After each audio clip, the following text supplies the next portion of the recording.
Hello friends, నేను మీ బాంబే భారతక్కను. లెక్కలేనన్ని ఆరోగ్య ప్రయోజనాలు గల మరి ఎలా తయారు చేసుకుందామో చూద్దాం రండి.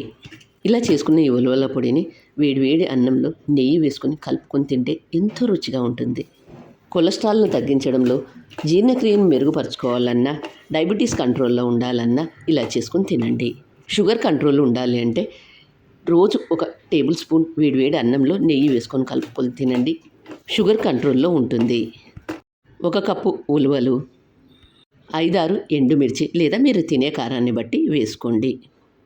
2 రెమ్మల కరివేపాకు, మిరియాలు 1/2 టేబుల్ స్పూన్, ఎండుమిర్చి వేసాం కాబట్టి మిరియాలు చూసి వేసుకోండి. 1 టేబుల్ స్పూన్ ఉప్పు, జీలకర్ర 1 టేబుల్ స్పూన్, చింతపండు కొద్దిగా, పుట్టు తీసిన వెల్లుల్లి 4-5. గ్యాస్ ఆన్ చేసుకొని ఒక మందంపాటి బాండీ పెట్టుకొని 1 కప్పు ఉలువలు వేసుకొని సన్నటి మంట మీద బాగా వేయించుకోండి. గింజలు లోపల వరకు వేగాలి అంటే సన్నటి మంట మీద బాగా వేయించుకోండి. ఉలవలలో లెక్కలేనన్ని ఆరోగ్య ప్రయోజనాలు ఉంటాయి కాబట్టి రోజు 1 టేబుల్ స్పూన్ వేడి అన్నంలో ఇలా కలుపుకొని తినండి. కొలెస్ట్రాల్ను తగ్గిస్తుంది, జీర్ణక్రియను మెరుగుపరుస్తుంది, షుగర్ను కంట్రోల్లో ఉంచుతుంది. కాబట్టి ఇన్ని ప్రయోజనాలు గల ఈ ఉలవల పొడిని మీరు కూడా తప్పక ట్రై చేయండి. సన్నటి మంట మీద ఇలా వేయించుకున్న ఉలవలను ఒక ప్లేట్లోకి తీసుకోండి.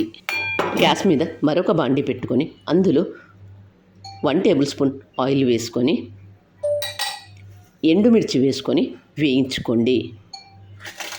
ఎండుమిర్చి ఎప్పుడే కానీ నూనెలో వేసి వేయించుకోవాలి, లేదంటే ఇల్లంతా ఘాట్ అవుతుంది. ఇలా వేయించుకున్న ఎండుమిర్చిని ఒక ప్లేట్లోకి తీసుకోండి.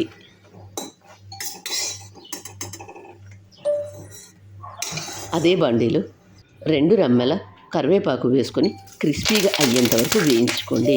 కరివేపాకు క్రిస్పీగా అవ్వకపోతే పచ్చివాసన వస్తుంది కాబట్టి కరివేపాకు క్రిస్పీగా అయ్యేంత వరకు వేయించుకోండి, లేదంటే పొడి త్వరగా పాడవుతుంది.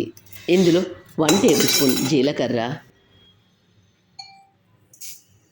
1/2 టేబుల్ స్పూన్ మిరియాలు, ఎండుమిర్చి వేసాం కాబట్టి మిరియాలు చూసి వేసుకోండి, లేదంటే కారం అవుతుంది. 4-5 పొట్టు తీసిన వెల్లుల్లి. గ్యాస్ ఆఫ్ చేసుకోండి. కొద్దిగా చింతపండు, ఇవన్నీ చివర్లో వేసుకోండి, ఆ వేడికి వేగిపోతుంది.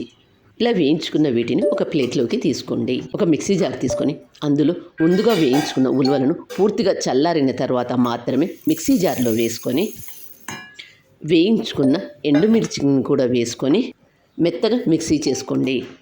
మెత్తగా మిక్సీ చేసుకున్న ఈ పొడిలో 1 టేబుల్ స్పూన్ ఉప్పు వేసుకొని మరొకసారి మిక్సీ చేసుకోండి. ముందుగా మనం వేయించి పక్కన పెట్టిన కరివేపాకు, జీలకర్ర, చింతపండు, ఇవన్నీ మిరియాలు వేసి వేయించిన వీటిని పూర్తిగా చల్లారిన తర్వాత మిక్సీ జార్లో వేసుకొని మరొకసారి మెత్తగా మిక్సీ చేసుకోండి. ఇలా మెత్తగా మిక్సీ చేసుకున్న ఈ పొడిని ఒక బౌల్లోకి తీసుకోండి. ఇలా తయారు చేసుకున్న ఈ ఉలవల పొడిని వేడి అన్నంలో నెయ్యి వేసుకొని కలుపుకొని తినండి, ఎంతో రుచిగా ఉంటుంది.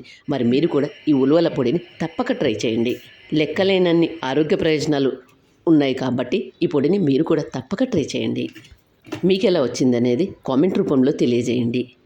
వీడియో నచ్చినట్లయితే ఒక లైక్ ఇవ్వండి. మీరు ఇచ్చే లైక్ నాకు ఎంతో ప్రోత్సాహాన్ని ఇస్తుంది. Thank you for watching.